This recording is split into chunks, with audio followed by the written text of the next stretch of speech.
Okay, guys. I am at home sick today, so I'm not going to be sharing the camera.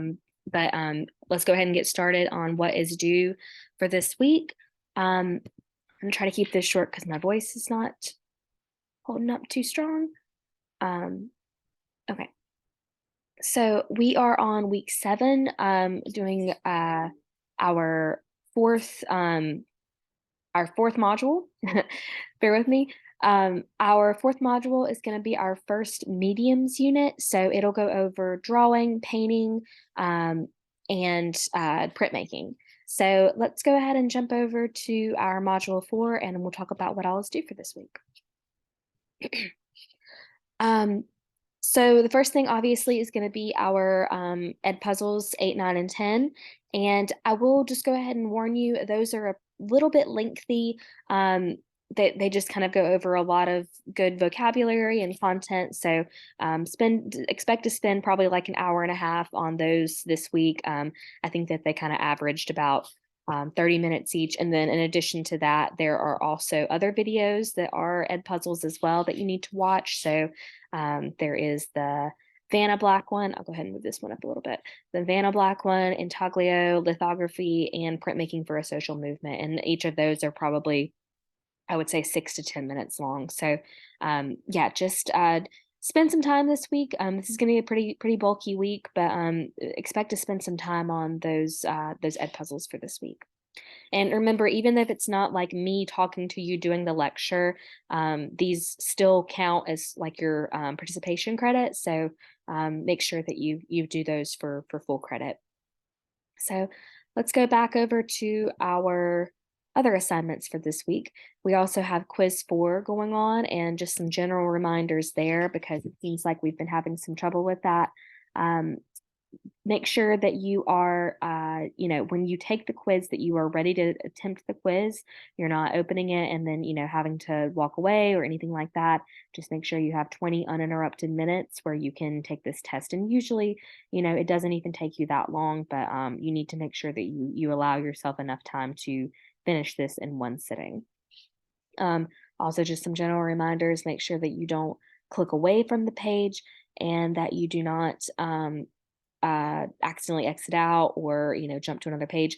Like all the quizzes, I mean, you're at home, so I have no problem with you looking at your notes or looking at PowerPoints, but just do remember that there is a 20-minute time limit. And the other thing that we've got for this week is the Exploring Creativity BOMO discussion. So this one's pretty fun. We get to actually like create something here. And this is in relation to your painting ed puzzles. So you might want to watch that one first, and at least your first two, your drawing and your painting ed puzzle before you get started on this one. So this is going to link you to the BOMOMO website, and you will need to use your computer for this. The tablets or phones won't work the way that they need to, but if you have if you're at a high school and you don't have access to it, you probably can use your phone if you'd like. You're going to create a digital painting by exploring the app's options.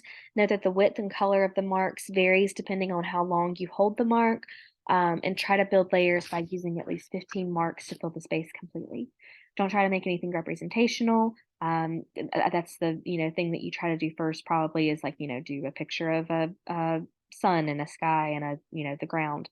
But it's really hard to do that to make anything representational. So just play with it and use color. These are definitely going to be like non-objective or abstract artworks. They're not going to be representational. Then you'll need to save a copy of your image either by using the save button at the bottom of the page or taking a screenshot. If you take a screenshot, be sure to edit out the extra stuff. So if you've got a Mac, at least I know that when I do Command-Shift-4, you can kind of adjust the size of the box that you are taking the screenshot in. But if you've got a Chromebook or anything, I do have like a little how to take a screenshot tutorial thing here, so you can jump on that if you'd like to. So as always, you're going to need to do a reflection as well. So create a thread to the discussion forum and describe how harmony is used to create your image, about 100 to 150 words. And remember, harmony is created when an element, line, shape, or color is repeated multiple times or like used in an organized way. This creates a sense of rhythm and repetition, which creates harmony.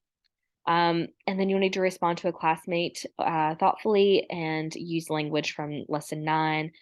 Great job will not cut it. So I hope this link still works. It's been a while since I've used it. Um, yeah. So this is what a student examples looks like. If you would like to go ahead and give yourself like a little label like we do with like professional artwork, you can do that. I think that makes it look really nice and organized and professional. And then here is the description of harmony they have and a sample critique or sample comment on someone else's work. So this is a great one to look at. There's a lot of different kind of marks being made. And they fulfilled the assignment really well. Okay, so the only other thing that I want to remind you guys of, because it seems like we keep having a lot of issues with this, or at least I do, and it makes my job more complicated than it needs to be. I want to remind you of our policies. First off, our email policy.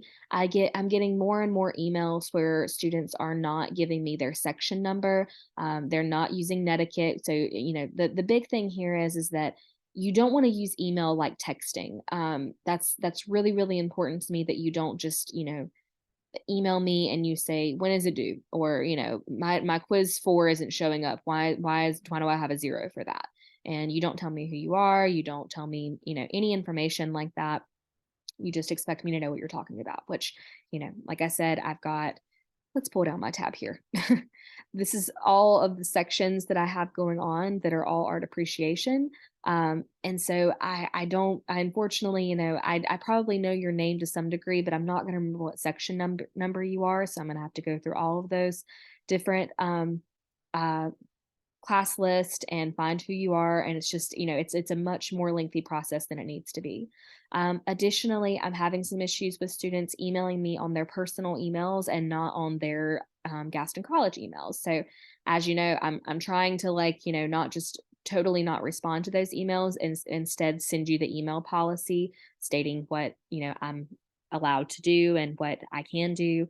I am not allowed to respond to you on your personal email. I'm not allowed to give any information about you, about the class, really, anything. So if I am sending you this, like I'm going above and beyond what I'm required to do for you. If you see and email me on your personal email. So please remember not to do that. If it's any email that is not ending in gaston.edu, it is not an email that I'm allowed to respond to. So again, just please remember that. That's super, super important.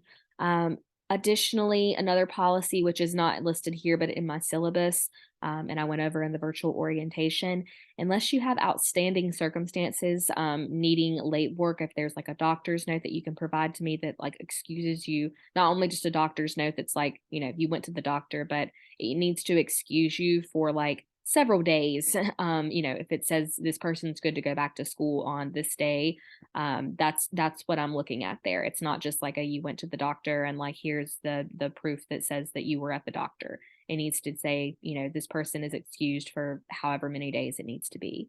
Our class is totally online, so even if you are not feeling the best, if you unless your doctor's note's excusing you for several days, you should be able to use your computer at home and to complete your work on time.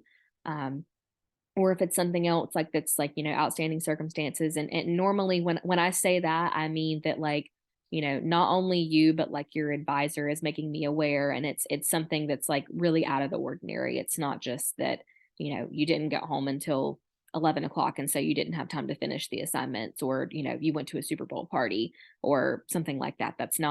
Those are not valid excuses for why you did not submit your work. So I'm not trying to be harsh on that, but this is again, I'm taking my job professionally and seriously to make sure that I am, grading what I have to grade and trying to get it out in a timely manner. But adding on, making extensions and keeping up with that is just nearly impossible to do. So, please set aside the time during your week to do these assignments, and that you aren't waiting until the last minute. And just a reminder that if it is after 5 p.m. on Friday, I'm not like required to respond to you. So if there's an issue that goes on beyond that point, you're kind of risking it at that point to not have contact with me or with tech support. So Anyway, with that said, I will have this posted shortly, so it should be available to you no later than the middle of Monday. And otherwise, I will see you guys soon. And just message me or email me using the email policy if you have any concerns or questions.